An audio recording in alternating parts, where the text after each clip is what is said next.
I worked from morning till night. My hands were calloused, my back bent. My eyes heavy from endless hours spent keeping the house alive. Every paycheck went straight to the table, bills, rent, food, everything we needed.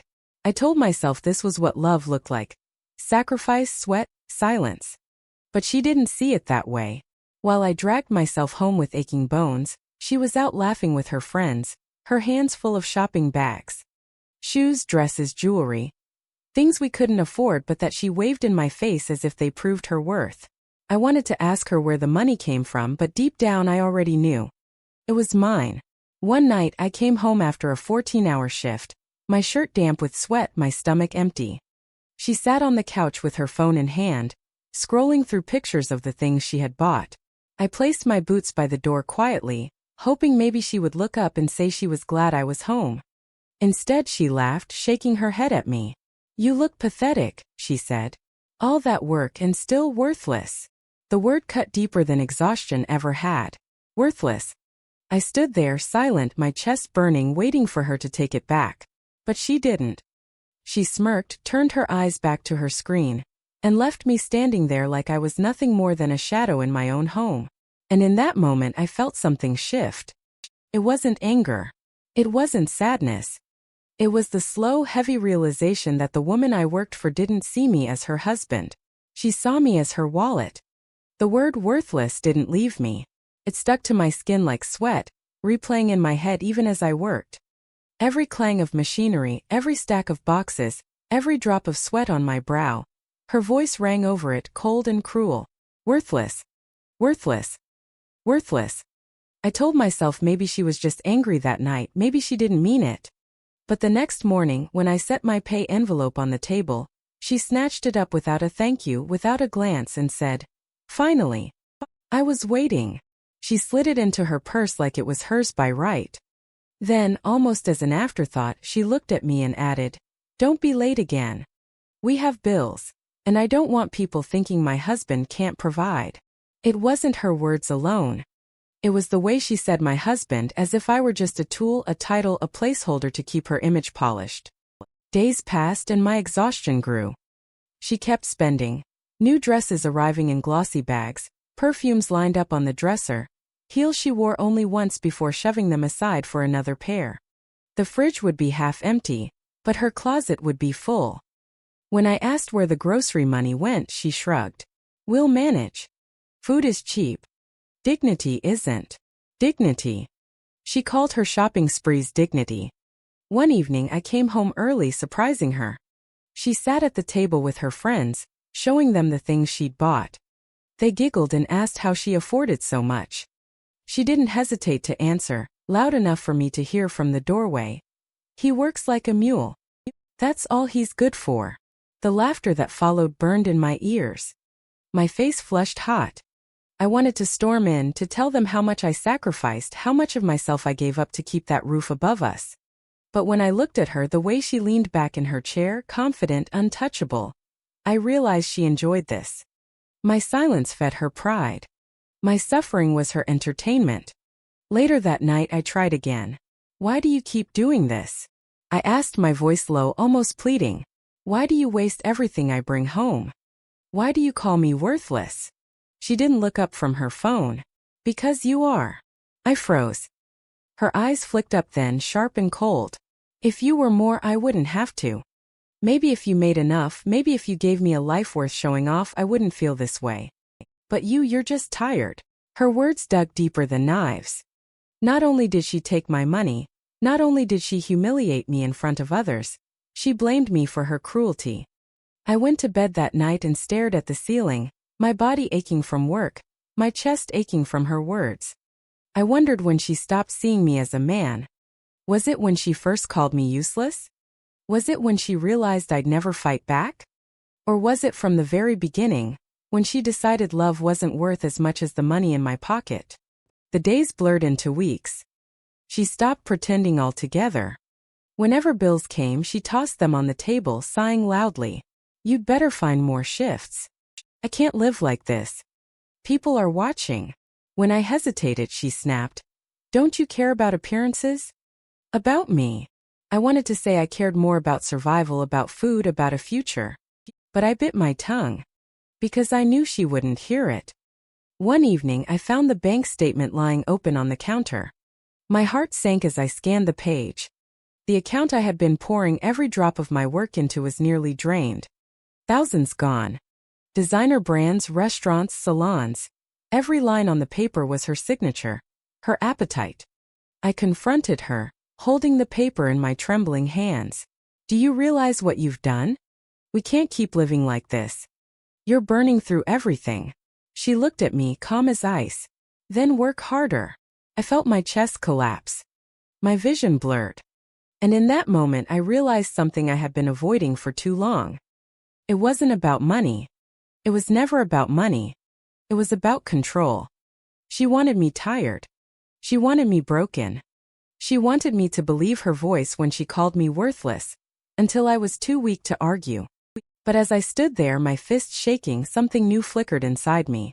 I was tired. Yes. But not just from work. I was tired of being her shadow, her wallet, her target. And slowly, that exhaustion began to harden into something else, resolve. Her spending didn't slow down. If anything, it became bolder, louder, like she wanted me to see how little my labor meant to her. New deliveries showed up at the door every week. Boxes stacked high, glossy packages stamped with designer names.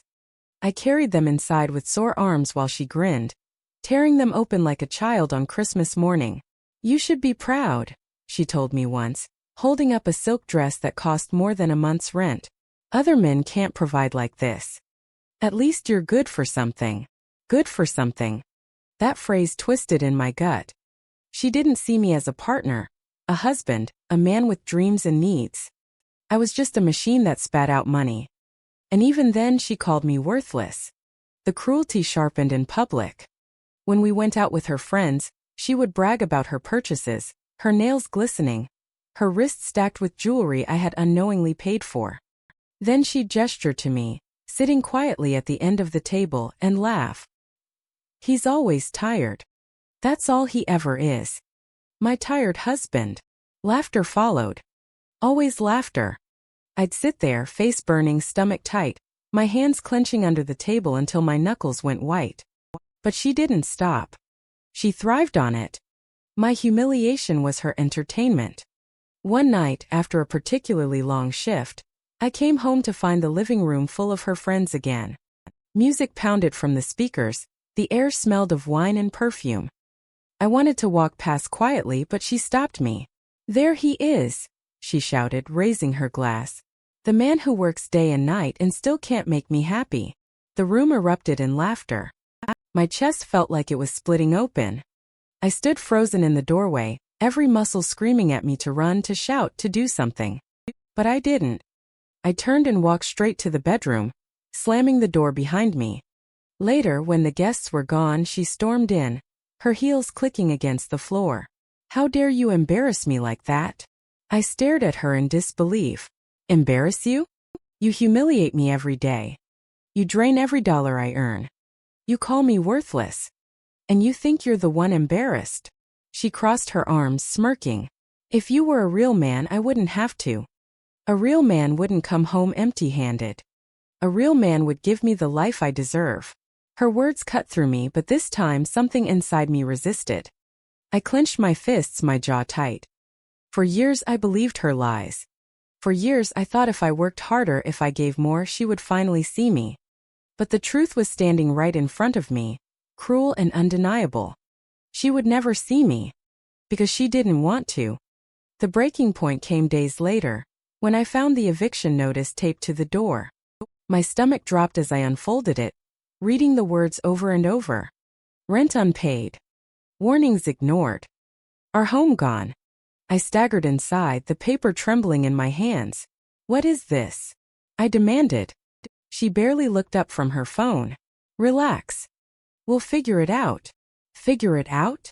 My voice cracked. Where did the money go? The rent money? The savings? She smiled faintly, her eyes still on her screen. You wouldn't understand. I needed it. For what? I shouted, waving the paper. For another pair of shoes? Another bag. While we're about to lose everything. She finally looked at me, her face calm, almost amused. If you were worth more, we wouldn't be in this mess. The words hit like a hammer. My vision blurred, my chest heaved. All the years of labor, the sleepless nights, the humiliation, the silence. It all surged inside me at once. I stared at her, and for the first time I didn't see my wife. I saw a stranger who had fed off my exhaustion, drained me dry, and still had the nerve to call me worthless. Something inside me snapped. Not in anger, not in rage, but in clarity. I wasn't worthless. I was tired. And I was done. The eviction notice stayed on the table all night. I sat there staring at it, my head in my hands, my body trembling. Not from fear anymore, but from the weight of a decision pressing down on me. She walked past me several times, humming to herself, sipping wine, talking on the phone as if nothing had happened. Not once did she look at me. Not once did she acknowledge the storm she had created. When she finally put her glass down, I spoke, my voice low but steady.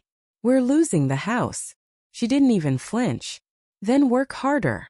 Something inside me hardened. I stood slowly, the paper crumpling in my fist. No. I've already worked myself to the bone. I've given you everything I had. And still, it's never enough. She laughed, shaking her head. Oh, don't play the victim. You were never enough. That's the truth. Worthless, that's all you'll ever be. The word should have broken me the way it used to. But this time it didn't. This time it rang hollow. I looked at her, really looked at her. The smug smile, the eyes filled with contempt, the woman who had taken everything and given nothing back. And for the first time I saw the truth. Her cruelty wasn't a reflection of me. It was a reflection of her. I set the eviction notice on the counter, my voice sharp. You want to call me worthless? Fine. But the lights, the food, the clothes on your back, they came from me. From the man you spit on every night. And when I walk out that door, you'll realize exactly who was worthless in this house. Her smirk faltered. You wouldn't dare. I grabbed my jacket, pulled the small envelope of money I had managed to hide away from her claws, and slung it into my pocket. Watch me. She followed me to the door, her voice rising, her mask cracking. Where will you go? You have nothing without me. I turned slowly, meeting her eyes one last time. No. You have nothing without me. And now you'll finally see what that feels like. Her face twisted, anger spilling out in curses as I stepped outside. The door slammed behind me, her voice muffled by the walls. I was leaving for good. The night air was cold, sharp, but it filled my lungs with something I hadn't felt in years: freedom. My legs were weak, my body still heavy from endless work, but each step I took away from that house felt lighter than the last. For years I believed her words. For years I let her define me. Worthless.